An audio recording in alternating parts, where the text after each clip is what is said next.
This video will cover how to do powers of I, that is I to various exponents. Now in a previous video I explained that I is the imaginary unit.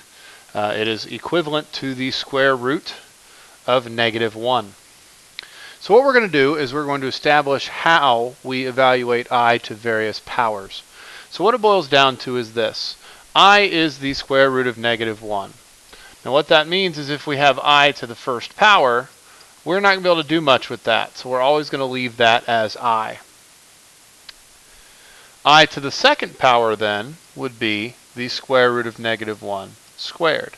Now what we know about our rules of math is that roots and exponents, assuming that the index of the root, which is a square root, so there's an invisible 2 right here, is equal to the exponent, those are opposites. So those would cancel each other out, and I squared would be equal to -1.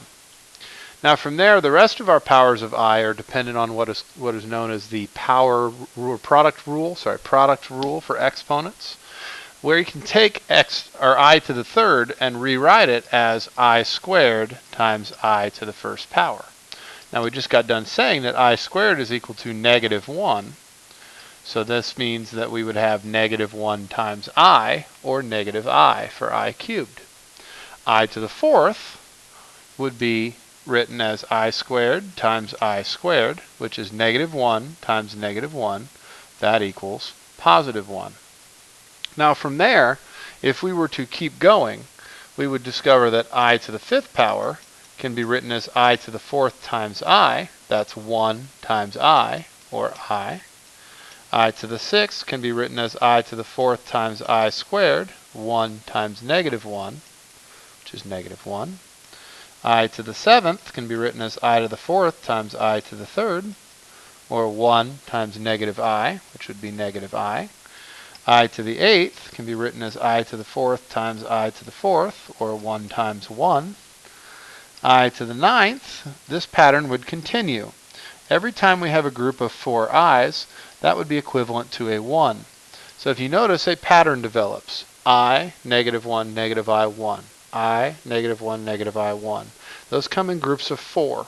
The same pattern actually works backwards through negative exponents, but we're not going to cover that in this video because I to negative exponents does not have many applications in Algebra 2. So I've shown you the shortcut. I'm going to write that shortcut out down here in this space. Because of the importance of sets of 4, what you do is you divide the exponent by 4.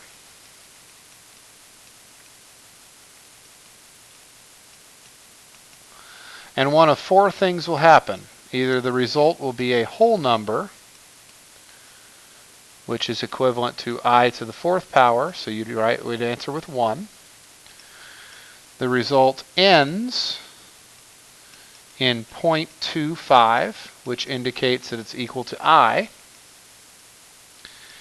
It ends in 0.5,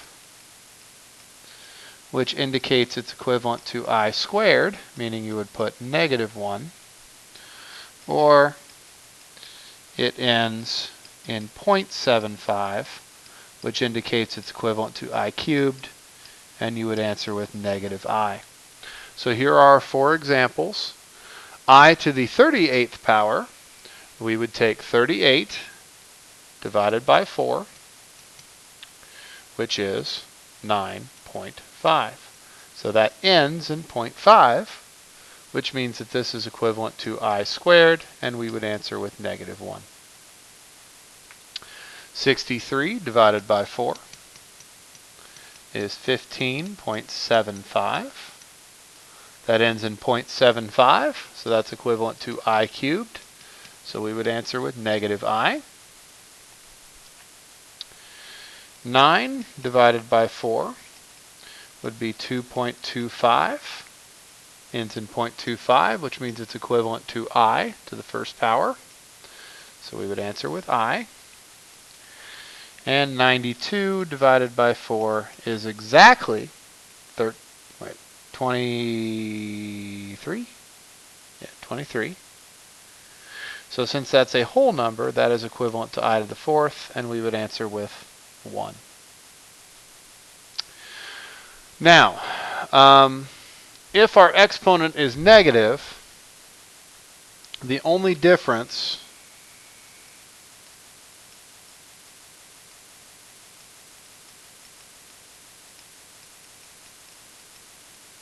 is these two rules switch. So if we divide a negative exponent by 4 and it ends in 0.25, that's equivalent to negative I, not I.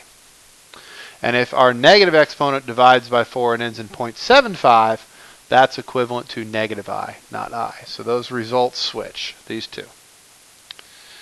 All right. That is going to be it for this video, I believe. Yep. So we're going to stop there and we'll start a new video on the next page.